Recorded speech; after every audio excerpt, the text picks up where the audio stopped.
प्रिय मित्रों, ये भगवत गीता का 5वां अध्याय है। 5वां अध्याय कर्म संन्यास योग। तीसरे और चौथे अध्याय में अर्जुन ने भगवान श्री कृष्ण के मुख से कर्म की अनेक प्रकार से प्रशंसा सुनकर और उसके अनुसार बरतने की प्रेरणा और आज्ञा पाकर साथ साथ में यह भी जाना कि कर्मयोग के द्वारा भगवत स्वरूप का तत्व ज्ञान अपने आप ही हो जाता है। चौथे अध्याय के अंत में भी भगवान ने उन्हें कर्मयोग प्राप्त करने की आज्ञा दी है, परंतु बीच बीच में आदि वचनों के द्वारा ज्ञान योग की कर्म संन्यास की प्रशंसा सुनी। इसमें अर्जुन इन दोनों में अपने लिए कौन सा साधन श्रेष्ठ है उसका निश्चय न कर सका, इसलिए उसका निर्णय अब भगवान के श्रीमुख से ही हो। इस उद्देश्य से अर्जुन पूछते हैं। अर्जुन बोले, हे कृष्ण, आप कर्मों के संन्यास की और फिर कर्मयोग की प्रशंसा करते हैं, इसलिए इन दोनों साधनों में से जो एक मेरे लिए भली भांति निश्चित कल्याणकारक साधन हो उसको कहिए। श्री भगवान बोले, कर्म संन्यास और कर्मयोग ये दोनों ही परम कल्याण के करने वाले हैं, परंतु उन दोनों में भी कर्म संन्यास से कर्मयोग साधन में सुगम होने से श्रेष्ठ है।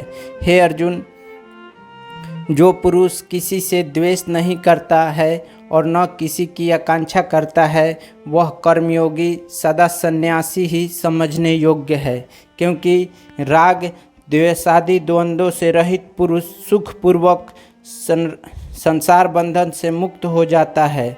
उपर्युक्त संन्यास और कर्मयोग को मूर्ख लोग पृथक पृथक फल देने वाले कहते हैं, न कि पंडित जन, क्योंकि ये दोनों में से एक में भी सम्यक प्रकार से स्थित पुरुष दोनों के फलस्वरूप परमात्मा को प्राप्त होता है। ज्ञानी योगियों द्वारा जो परम धाम प्राप्त किया जाता है, कर्मयोगियों द्वारा भी वही प्राप्त किया जाता है। इसलिए जो पुरुष ज्ञान योग और कर्मयोग को फल रूप में एक देखता है, वही यथार्थ देखता है। परंतु हे अर्जुन, कर्मयोग के बिना होने वाले संन्यास अर्थात मन, इंद्रिया, शरीर द्वारा होने वाले संपूर्ण कर्मों में कर्तापान का त्याग प्राप्त होना कठिन है, और भगवत स्वरूप को मनन करने वाला कर्मयोगी पर ब्रह्मा परमात्मा को शीघ्र ही प्राप्त हो जाता है। जिसका मन अपने बस में है, जो जितेंद्रिय और विशुद्ध अंतःकरण वाला तथा संपूर्ण प्राणियों का आत्मा रूप परमात्मा की जिसका आत्मा है, ऐसा कर्मयोगी कर्म करता हुआ भी लिप्त नहीं होता। तत्वों को जानने वाला सांख्य योगी तो देखता हुआ, सुनता हुआ, स्पर्श करता हुआ, सूंघता हुआ, भोजन करता हुआ, गमन करता हुआ, सोता हुआ, श्वास लेता हुआ, बोलता हुआ, त्यागता हुआ, ग्रहण करता हुआ तथा आँखों को खोलता और मूंदता हुआ भी सब इंद्रियां अपने अपने अर्थों में बरत रही हैं। इस प्रकार समझकर निसंदेह ऐसा माने कि मैं कुछ भी नहीं करता हूँ।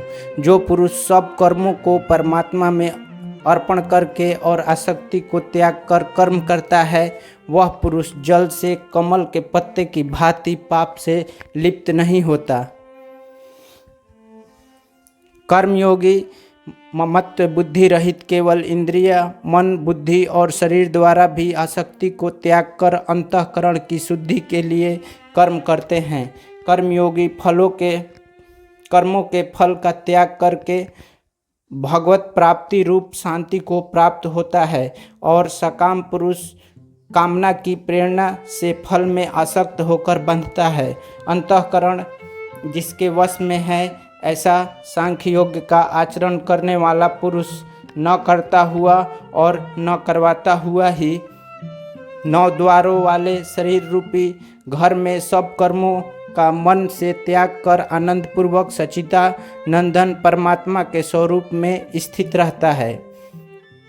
परमेश्वर मनुष्यों के न तो कर्तापान की, न कर्मों की और न कर्म फल के संयोग की रचना करते हैं, किंतु स्वभाव ही बरत रहा है। सर्वव्यापी परमेश्वर भी न किसी के पाप कर्म को और न किसी के शुभ कर्म को ही ग्रहण करता है, किंतु अज्ञान के द्वारा ज्ञान ढका हुआ है, उसी से सब अज्ञानी मनुष्य मोहित हो रहे हैं। परंतु जिनका वह अज्ञान परमात्मा के तत्व ज्ञान द्वारा नष्ट कर दिया गया है, उनका वह ज्ञान सूर्य के सदृश उस सच्चिदानंदन परमात्मा को प्रकाशित कर देता है। जिनका मन तद्रूप हो रहा है, जिनकी बुद्धि तद्रूप हो रही है और सच्चिदानंदन परमात्मा में ही जिनके निरंतर एक ही भाव से स्थित है, ऐसे तत्परायण पुरुष ज्ञान के द्वारा पाप रहित होकर अनुपरावृत्ति को अर्थात परम गति को प्राप्त होते हैं। वे ज्ञानी जन विद्या और विनय युक्त ब्राह्मण में तथा गौ, हाथी, कुत्ते और चंडाल में भी समदर्शी होते हैं।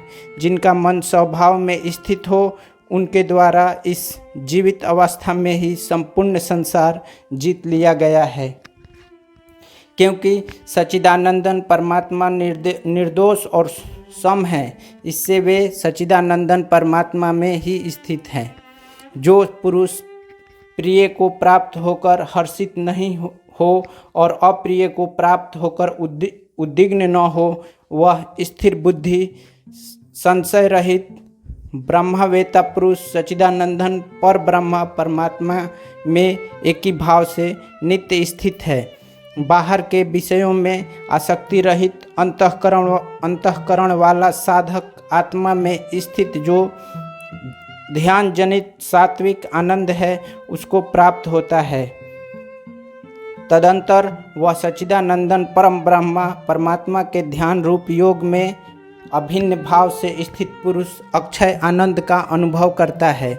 जो ये इंद्रियां तथा विषयों के संयोग से उत्पन्न होने वाले सब भोग हैं, यद्यपि विषयी पुरुषों को समरूप भासते हैं, तो भी दुख के ही हेतु हैं और आदि अंत वाले अर्थात अनित्य हैं। इसलिए हे अर्जुन, बुद्धिमान विवेकी पुरुष उसमें नहीं रमता।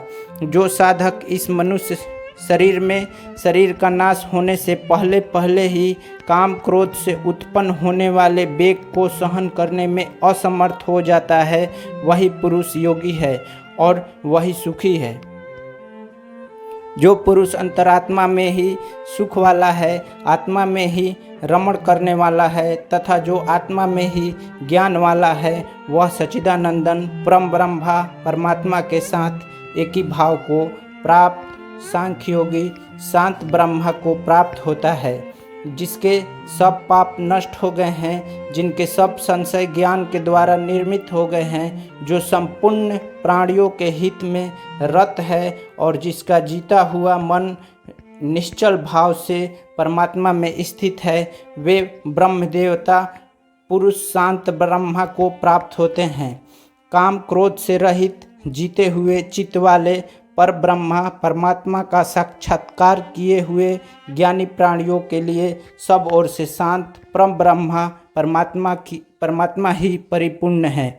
बाहर के विषयों भोगों को न चिंतन करता हुआ बाहर ही निकाल कर और नेत्रों की दृष्टि को भ्रीकुटी के बीच में स्थित करके तथा नासिका में विचरने वाले प्राण और अपान वायु को सम करके जिनकी इंद्रियां, मन और बुद्धि जीती हुई है, ऐसे जो मोक्ष परायण मुनि इच्छा, भय और क्रोध से रहित हो गया है, वह सदा मुक्त ही है।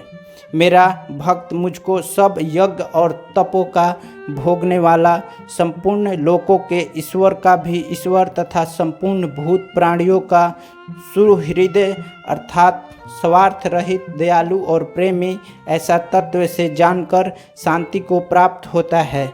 इस प्रकार उपनिषद बाह्य विद्या तथा योग शास्त्र रूप श्रीमद् भागवत गीता के श्री कृष्ण अर्जुन संवाद में कर्म संन्यास योग नामक 5वां अध्याय संपूर्ण हुआ।